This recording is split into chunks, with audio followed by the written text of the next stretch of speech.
my journey started a little different. I used to model. I was a plus-size model in Baltimore.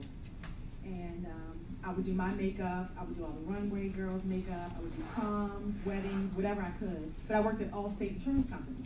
So when they told me they were going to lay me off, I said, what am I going to do? I'm going to do makeup. So I said, if I go to the snack counter and they don't hire me, I got to find something else to do. So I stalked the counter. I mean, I would go and my face would be beaten. I would just stand there. And they were like, okay.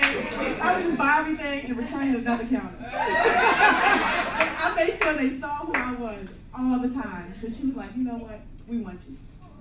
So then I became the best at the counter. I was determined I was going to be the best. So I had a friend who did wardrobe for Monique, the comedian.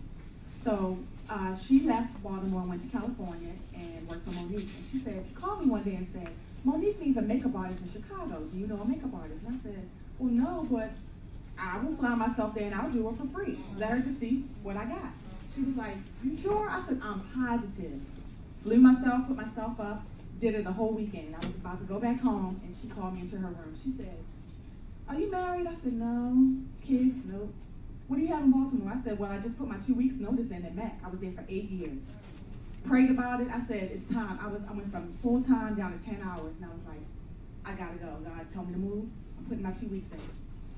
She was like, I want you to be my full-time makeup artist. And I said, okay, well, you just gonna fly me? She was like, no, you gotta move to California. And I said, okay. She said, 2 weeks. I had a townhouse. I was like, I told my cousin, you gotta move in because I gotta go. Packed my bags and I was gone. She put me in a room with her friend. I slept on an air mattress and I was on the road every Thursday through Monday. I only had Tuesday and Wednesday to myself, but I absolutely loved it. And when I would go on sets and everything, I would make friends. That's one key. You gotta network. I would collect business cards. I would talk to everybody, even the catering. I would talk to PAs, everybody.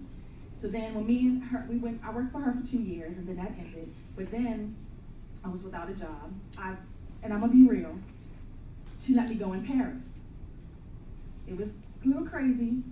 She let me go, the hairdresser go, and she was going through a transition. But to this day, I still pray that she's gonna come back to, the right path and, understand everything that happens. But everything happens for a reason. So when I came back, I was like, what am I gonna do now? Looked up all my business cards. I started emailing everybody. So they were like, oh, I remember you. Start sending me jobs. So that's how my career started. Like, the networking is so important. Don't hesitate to talk to the bottom of the totem pole, because one day they're gonna be at the top of the totem pole, and they're gonna remember that.